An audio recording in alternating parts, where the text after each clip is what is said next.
Donc c'est un projet du coup européen qui a pour but de créer des outils pédagogiques à destination des acteurs de terrain, dans le but de pouvoir faire de l'éducation, de l'information sur les enjeux, des impacts du numérique d'un point de vue environnemental et social à l'échelle planétaire. C'est-à-dire qu'aujourd'hui, ce qu'on se rend compte, c'est qu'il y a de plus en plus d'appareils numériques, de plus en plus d'utilisation d'Internet, une place qui devient un peu omniprésente dans nos vies.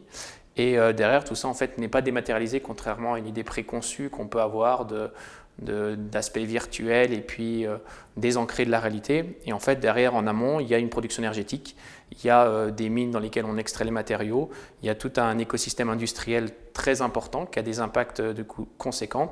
Et c'est un enjeu de société aujourd'hui que de s'interroger sur la place qu'on donne au numérique au pluriel dans la société en fonction des limites justement planétaires qui sont de plus en plus présentes aujourd'hui.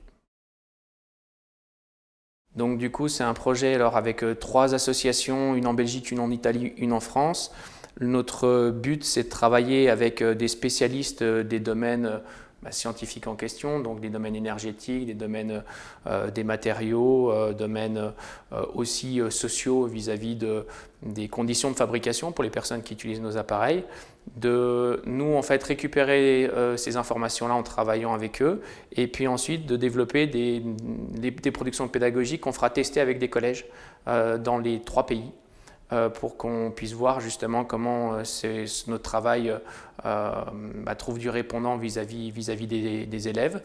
Et donc au final, il y aura à terme des productions qui seront éditées et puis déployées dans plein de collèges différents.